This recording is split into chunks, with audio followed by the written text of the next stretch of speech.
नमस्कार मित्रांनो, सुस्वागतम. घरोघरी मातीच्या चुली या मालिकेच्या आजच्या भागामध्ये सुमित्रा जेव्हा म्हटलेली असते की सावत्र, तेव्हा मात्र लगेच ऋषिकेशला खूप राग येतो. ऋषिकेश रागानेच बाहेर जायला निघतो आणि तो बाहेर निघून जात असतो तर इतक्या रागात असतो तर जानकी त्याच्या मागे येत असते की ऋषिकेश अहो ऐकून घ्या. परंतु ऋषिकेश काही न ऐकता निघून जातो.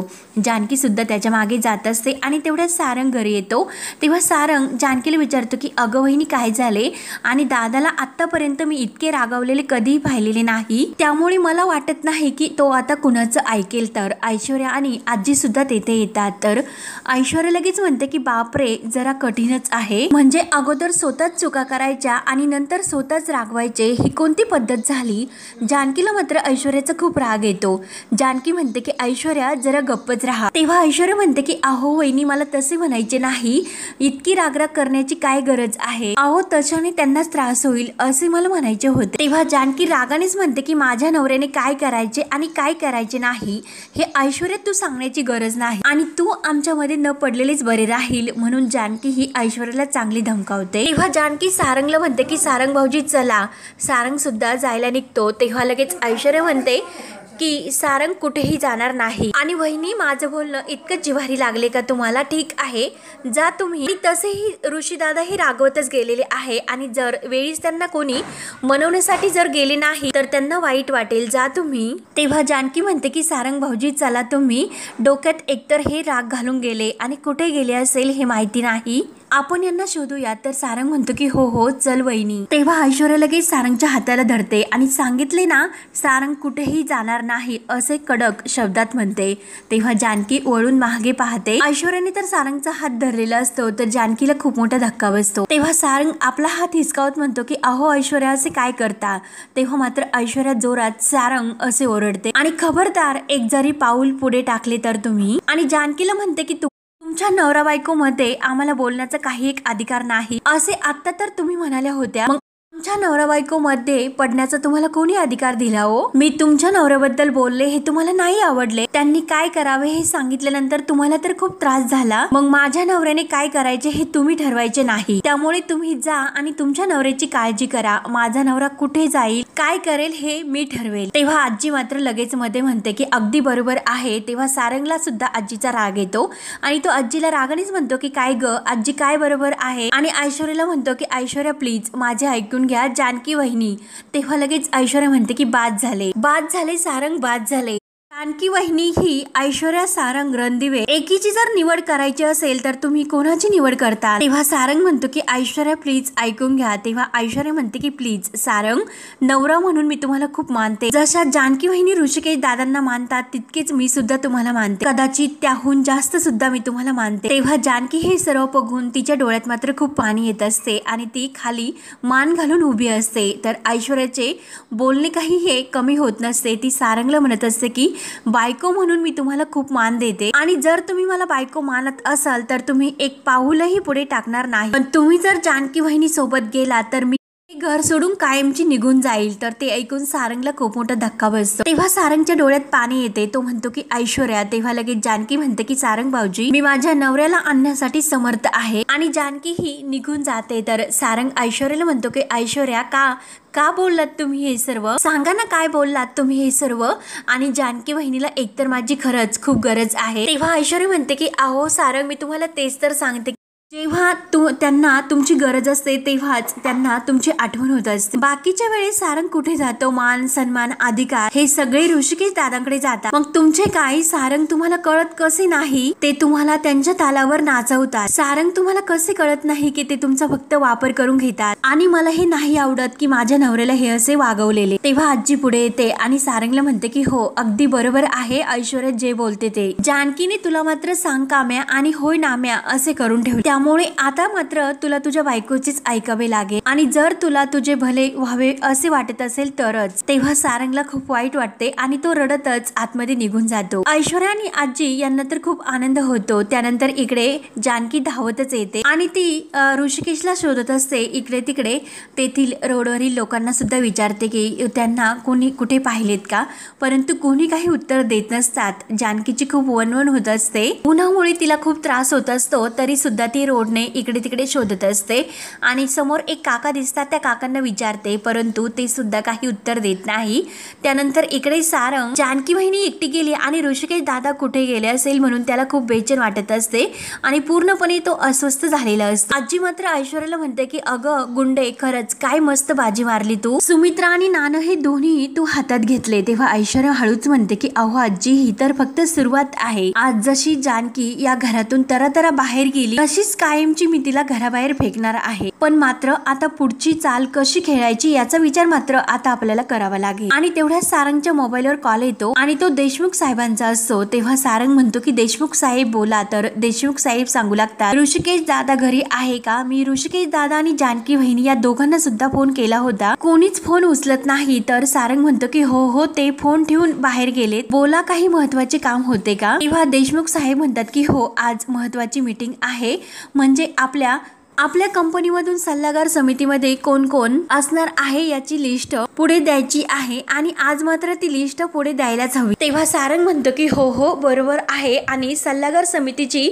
लिस्ट ती तयार झालेली आहे, फक्त लवकरात लवकर ती फायनल करून घ्यायची राहिलेली आहे। तर देशमुख साहेब म्हणतात की हो, लवकरात लवकर ती फायनल करून घ्या आणि थोड्याच वेळात आपली मीटिंग आहे। तेव्हा सारंग म्हणतो की हो आम्ही लगेच येतो, काही काळजी करू नका। तेव्हा सारंग लगेच जायला निघतो तर ऐश्वर्या त्याचा हात धरते आणि काय हो सारंग, कुठे निघालात तुम्ही असे विचारते। तेव्हा सारंग म्हणतो की दादाला शोधण्यासाठी। आणि हेच पहा की ऐश्वर्या ऑफिस मधून मॅनेजरचा फोन आला होता, एक खूप महत्वाची मीटिंग आहे, सल्लागार समिती फायनल करायची आहे आणि त्यासाठी दादाला शोधलेच पाहिजे, म्हणून सारंग पुन्हा जायला निघतो। तेव्हा ऐश्वर्या पुन्हा त्याचा हात धरते।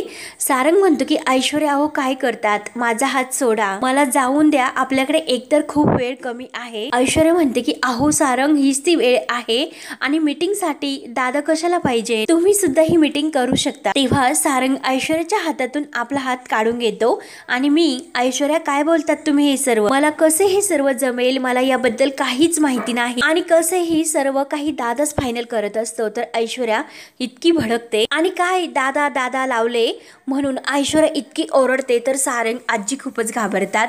ऐश्वर्या मात्र लगेच रूम मध्ये निघून जाते। तेव्हा सारंग लगेच ऐश्वर्या ऐका म्हणून तिच्या मागे धावत जातो। आजी सुद्धा येते तर सारंग रूम मध्ये तिच्या मागे येतो आणि ऐश्वर्या तुम्ही प्लीज रागवू नका। तर लगेच ऐश्वर्या म्हणते की मग तुम्ही दादांची कायम सावली बनूनच राहा। अहो सारंग, तुम्हाला सुद्धा तुमचे काही अधिकार आहेत की नाही? तेव्हा सारंग म्हणतो की नाही आणि ऐश्वर्या अगोदर मी जे काही बोलतो ते बोलणं तुम्ही समजून घ्या, मला तेवढे अधिकार नाहीत। म्हणजे हेच पहा की दादांनी मला त्याच्या सोबत घेतलेले आहे पण अजूनपर्यंत मी शिकतोय, मला कंपनी मधील सगळं नाही कळत, त्यामुळे एकटा मी निर्णय नाही घेऊ शकणार आणि जे काही आहे आजपर्यंत ते सर्व दादाच बघत आला। तेव्हा ऐश्वर्या म्हणते की ठीक आहे, मग इथून पुढे सुद्धा दादाला सर्व काही बघून द्या आणि मी जे काही तुम्हाला पुढे येऊन प्रयत्न करण्यासाठी सांगते ना ते सुद्धा करू नका, जा तुम्ही तुमच्या दादाला शोधण्यासाठी। तेव्हा सारंग खूप चिडतो की ऐश्वर्या असे काय करतात, अहो माझं जरा ऐकून घ्या, तुम्ही सांगितल्याप्रमाणे मी प्रत्येक गोष्ट तुमची ऐकतो आणि प्रत्येक गोष्टीत लक्ष सुद्धा घालतो, पण दरवर्षी प्रमाणे सल्लागार समितीत जी लिस्ट बनते ती यावर्षी सुद्धा बनलेली आहे, मला माहिती आहे की थांबा मी तुम्हाला लगेच दाखवतो। तेव्हा सारंग लगेच ती फाईल आणि ती लिस्ट ऐश्वर्याला दाखवतो। तेव्हा ऐश्वर्या लगेच म्हणते की फाईल दाखवा। तर सारंग म्हणतो की का, कशाला? लगेच तो आपली फाईल पाठीमागे लपवतो। तेव्हा लगेच ऐश्वर्या म्हणते की अहो सारंग असे काय करतात, मला बघून द्या की फाईल नेमकं, म्हणून ती सारंगला फाईल मागू लागते। तर लगेच सारंग नाही म्हणतो तर लगेच आजी म्हणते की अरे ती तुझी बायको आहे आणि तू तिला कशाला काय असे का विचारतोस, ती तुझ्यापेक्षा जास्त हुशार आहे, मग ती फाईल तिच्याकडे दे तू। तेव्हा सारंग म्हणतो की आजी, तेव्हा ऐश्वर्या म्हणते की सारंग ती फाईल इकडे द्या। शेवटी नाईलाजाने सारंगला ती फाईल ऐश्वर्याच्या हातात द्यावी लागते। ऐश्वर्या खोशून ती फाईल घेते आणि चेक करत असते आणि सर्व लिस्ट चेक करते, परंतु ती चेक करत असते की तिच्या डॅडाचे नाव कुठे आहे की नाही, परंतु त्या फाईल मध्ये कोणतेही ठिकाणी तिच्या डॅडाचे नाव नसते, म्हणजे सयाजीरावांचे। आणि लगेच आजीला पेन द्या जरा असे म्हणते तर आजी लगेच तिच्या हातात पेन देते, एक नाव खुटते आणि त्या ठिकाणी सयाजीराव विखे पाटील असे नाव लिहिते तर सारंग म्हणतो की ऐश्वर्या असे काय करतात। सारंगला तर खूप मोठा धक्का बसतो, तर ऐश्वर्या ते नाव खोडून त्या ठिकाणी आपल्या डॅडाचे नाव लिहिते आणि सारंग अहो तुम्हीच म्हणाला होतात की एकट्याने कधीही निर्णय घ्यायचा नसतो, त्यामुळे तुम्ही आता घाबरू नका, आता त्या कमिटीत तुम्ही आता एकटे नाही पडणार, माझे डॅडा तुमच्या सोबत असतील। तेव्हा सारंग म्हणतो की नाही ऐश्वर्या आपण असे नाही करू शकत, दादाला विचारल्याशिवाय आपण हे सर्व नाही करू शकत, हे बरोबर नाही। तर ऐश्वर्या म्हणते की मग आजपासून काय बरोबर आहे हे तुम्ही ठरवा आणि ते पण आजच्याच मीटिंग पासून। तर सारंग म्हणतो की म्हणजे नेमकं काय। सारंग आओ या लिस्ट वर तुम्हाला दादांची परवानगी हवी आहे ना, त्यापेक्षा मोठी परवानगी मी तुम्हाला मिळवून देऊ शकते असे जेव्हा ऐश्वर्या म्हणते तर सारंग विचारतो की कुणाची। तेव्हा ऐश्वर्या म्हणते की कुणाची काय, अहो ज्याच्या नावाने ही कंपनी आहे त्याची। आणि सारंगच्या हाताला धरून चला मी तुम्हाला सांगते म्हणून ती घेऊन जाते। त्यानंतर इकडे जानकी खूप घाबरलेली असते आणि ती इकडे तिकडे ऋषिकेशला शोधत असते, परंतु कुठेही तिला ऋषिकेश मात्र दिसत नसतो। आणि त्याच वेळेस हिम्मत काकाही समोरून जात असतात आणि त्यांना समोर जानकी खूप घाबरलेली दिसते। तेव्हा ते जानकीला आवाज देतात, जानकी धावतच हिम्मत काकांजवळ येते। तर हिम्मत काका विचारतात की अगं जानकी काय झाले, तू इतकी का घाबरलेली दिसते आणि कुठे निघालीस, सर्व ठीक तर आहे ना। तर जानकी रडतच म्हणते की काका काही ठीक नाही, सुमित्रा आईंनी ऋषिकेशला पार्वती आईंचे करताना बघितल्यापासून सगळं बिनसलेलं आहे आणि जे काही घडलेले आहे तर सर्व प्रकार जानकी हिम्मत काकांना सांगते। सुमित्रा आई म्हटलेली असते की आज ऋषिकेशने मला दाखवून दिले की मी त्याची सावत्र आई आहे म्हणून, आणि तेच ऐकून ऋषिकेश रागारागात घर सोडून निघून गेले आणि मी त्यांना शोधत चालले। तेव्हा हिम्मत काका म्हणतात की थांब, अगं माझ्याकडे एक खूप महत्वाची वस्तू आहे आणि ती देण्यासाठीच मी ऋषिकेशकडे घरी चाललो होतो। तेव्हा आपल्या पिशवीतून ते एक पार्वती आईंचं जे कडं असतं ते काढतात आणि ते गाठोड्यात बांधलेले असते। जानकी विचारते की हे काय आहे, तर हिम्मत काका सांगतात पार्वतीचं हे कडं आणि तिने आपल्या लेकरासाठी जपून ठेवलेली तिची ही शेवटची आठवण आहे। श्राद्धानंतर हे ऋषिकेशच्या हातात मी देणार होतो, पण ते देण्या अगोदरच तो निघून गेला, तू काही काळजी करू नको, तो तुला नक्की भेटेल, मग तेव्हा तू हे कडं त्याला दे आणि हे पग मी सुद्धा त्याला शोधतो। तेव्हा जानकी खूप अशी थकून गेलेली असते की ऋषिकेश कुठे आहात तुम्ही, कुठे मी तुम्हाला शोधू, म्हणून खूप रडत असते। तेव्हा ती देवी आईला हात जोडवते की देवी आई आता तूच मला मार्ग दाखव। आणि तेवढ्यात जानकीच्या कानावर घंटानाद हा आवाज येतो। तेव्हा जानकीला समजते की नक्की घंटानादाचा आवाज येतो म्हणजे ऋषिकेश मंदिरात गेले असतील। त्यानंतर इकडे सुमित्रा आपल्या मुलांचा फोटो घेते आणि त्या फोटोकडे पाहत असते आणि तेवढ्यात ऐश्वर्या सारंगला हाताला धरून तेथे रूम मध्ये घेऊन येते आणि तिच्या हातात ती फाईल असते आणि सुमित्राला म्हणते की आई सॉरी, अहो मी न विचारता तुमच्या रूम मध्ये असे डायरेक्ट आले, मला तुमच्याशी थोडस बोलायचे होते। तेव्हा सुमित्रा म्हणते की अगं बोल ना, मग काय झाले बोल ना। तेव्हा ऐश्वर्या म्हणते की आई अहो तुम्हाला तुमच्या सगळ्या मुलांची समान काळजी आहे ना। सुमित्रा म्हणते की अगं मी त्यांची आई आहे, मी ठरवून सुद्धा त्यांच्यामध्ये भेदभाव नाही करू शकत। तेव्हा ऐश्वर्या म्हणते की जर मुलांना तसे वाटत असेल तर। तेव्हा सुमित्रा विचारते की म्हणजे नेमकं काय, तर ऐश्वर्या म्हणते की आई मला एक सांगा की ऋषिकेश दादा जी कंपनी चालवतात तुमच्या नावावर आहे हे बरोबर तर आहे ना।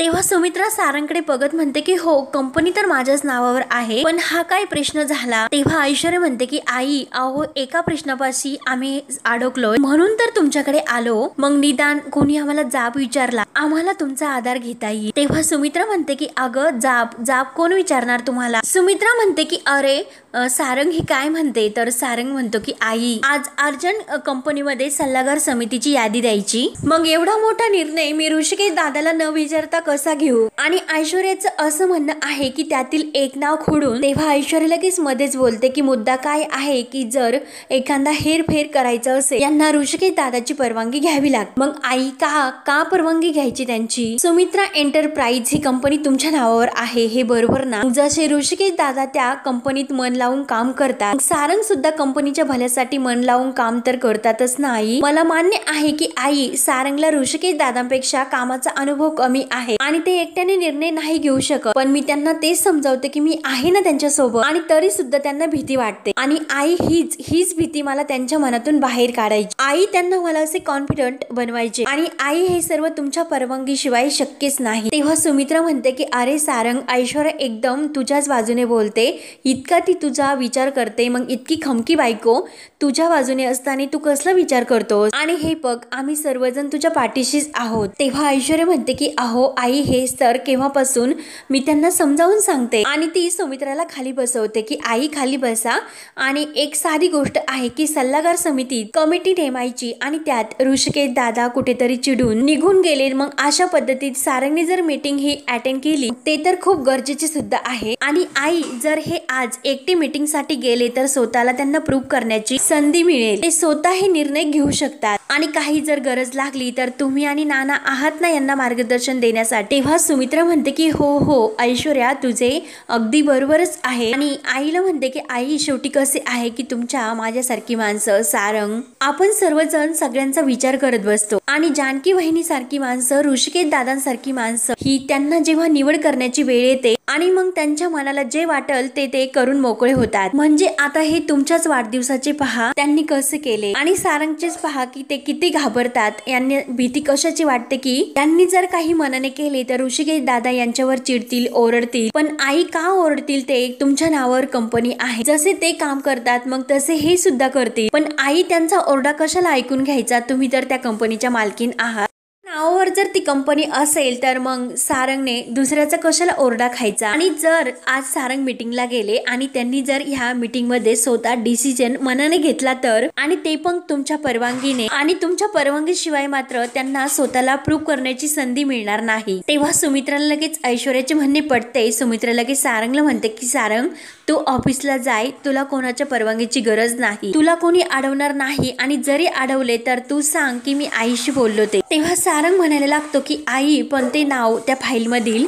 तेव्हा ऐश्वर्या काही त्याला बोलून देत नाही। आईंनी तुम्हाला परवानगी तर दिलेली आहे त्यामुळे तुम्ही पटकन जा आणि मीटिंग अटेंड करून लगेच ती फाईल सबमिट करा, एकतर फार आपल्याकडे वेळ तर कमी आहे। सारंग म्हणतो की ते तर ठीक आहे पण ही फाईल तर ऐश्वर्या लगेच मुद्दाम तो विषय बदलत असते। आईंनी तुम्हाला परवानगी दिली मग तुम्ही जा पटकन जा जा बेस्ट ऑफ लक। तेव्हा सारंग निघून जातो तर लगेच सुमित्रा सुद्धा खुश होते।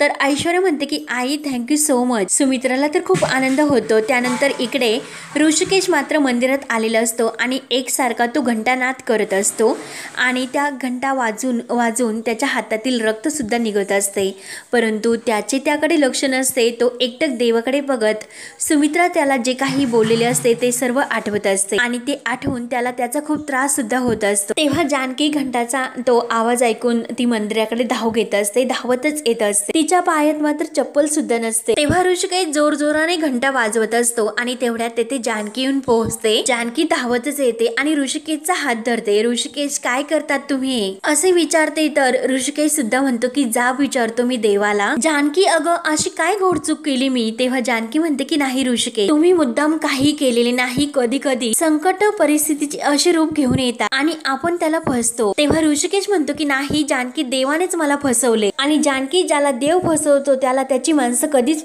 समजून घेऊ शकत नाही। तेव्हा जानकी म्हणते की नाही ऋषिकेश असे नाही। ऋषिकेश म्हणतो की असेच आहे म्हणून तो खाली बसून खूप रडत असतो। तर जानकी सुद्धा त्याच्या जवळ बसते आणि नाही ऋषिकेश। तेव्हा ऋषिकेश म्हणतो की आजच एका आईचा वाढदिवस होता आणि आजच दुसऱ्या आईचं श्राद्ध आणि त्यात नानांनी सोपवलेली जबाबदारी, मग अगं देवानेच आपली चेष्टा करायची म्हटल्यावर आपलं हसूच होणार ना ग। तेव्हा जानकी म्हणते की नाही ऋषिकेश तुम्ही असा विचार करू नका, म्हणून ती ऋषिकेशचा हात धरणार तोच तिला ऋषिकेशच्या हातातून रक्त येत असल्याचे दिसते। तेव्हा जानकीला खूप धक्का बसतो। ऋषिकेश तर रडत असतो। जानकी म्हणते की ऋषिकेश हे काय तुमच्या हातातून किती रक्त येते। तेव्हा जानकी उठते आणि लगेच देवी आई जे ओटीचा पीस असतो तर तो पीस घेते आणि ऋषिकेशच्या हाताला बांधते। रडतच म्हणते की ऋषिकेश काय हे सर्व। तेव्हा ऋषिकेश म्हणतो की नाही जानकी रक्त जरी येथून येत असले पण जखम मात्र माझ्या मनाला झालेली आहे। आई माझ्यावर इतकी रागावली की तिला सुद्धा कळले नाही की ती काय बोलून गेली ते। जानकी अगं आईच्या त्या शब्दाने खरंच मला खूप त्रास होतो। जानकी म्हणते की हो मला सुद्धा तुमचा त्रास कळतो, पण जखमेवर फुंकर तोच घालू शकतो जो जखम देतो तेव्हाच बरे वाटते। आई तुमच्यावर रागावल्या परंतु तुमचे त्यांच्यापासून असे दूर जाणे अशी पळवाट शोधणे हा उपाय नाही। उलट आता सर्वात जास्त गरज आहे की आईंना तुमची आणि तुम्हाला त्यांची। आई आणि मुलांनी बसून बोलून गैरसमज दूर करायचा की ही झालेली जखम सिगरेट ठेवायची की हे सर्व सुरळीत करायचे हे सर्व तुम्हीच ठरवायचे ऋषिकेश. तेव्हा ऋषिकेश जानकीकडे पाहत असतो आणि हा वाक्य तिथे संपतो. पुढील भागामध्ये देशमुख जे मॅनेजर असतात तर ते सारंगला म्हणत असतात की सयाजी रावांचे नाव ऋषिकेश दादांनी कधीही या समितीत फाईलमध्ये लिहिलेले नाही, त्यामुळे सॉरी सारंग साहेब, त्यांच्या परवानगीशिवाय आपण ही लिस्ट पुढे नाही देऊ शकत. तेव्हा सारंग लगेच उठतो आणि देशमुख जे मॅनेजर असतात त्यांना म्हणतो की हा माझा निर्णय आहे, मी हे त्यांचे नाव टाकले. तेव्हा लगेच इकडे ऋषिकेश धावतच घरी येतो आणि सारंगला धावतच तो आवाज देत असतो. तेव्हा सारंग विचारतो की काय झाले, तर ऋषिकेश म्हणतो की तुला नको तेथे डोकं चालवण्यासाठी कोणी सांगितले होते, जी लिस्ट मी योग्य केली नव्हती अगदी तीच लिस्ट तू पुढे घेऊन गेला, एवढा मोठा निर्णय तू कसा घेऊ शकतो, तुला हक्क कोणी दिला. तेव्हा मात्र लगेच सुमित्रा बाहेर येते आणि हा हक्क मी त्याला दिला आणि माझ्या मुलावर आवाज चढून बोलायचे नाही असे ऋषिकेशला सुमित्रा उत्तर देते. तर ऐश्वर्या मात्र खूप हसत असते, अगदी सर्व काही तिच्या मनासारखे होत असते आणि सुमित्राचे ते बोलणे ऐकून जानकी आणि ऋषिकेशला मात्र खूप मोठा धक्का बसतो. तर आता पुढे काय होणार हे पाहण्यासाठी आपल्या चॅनलला नक्की सबस्क्राईब करत राहा. धन्यवाद.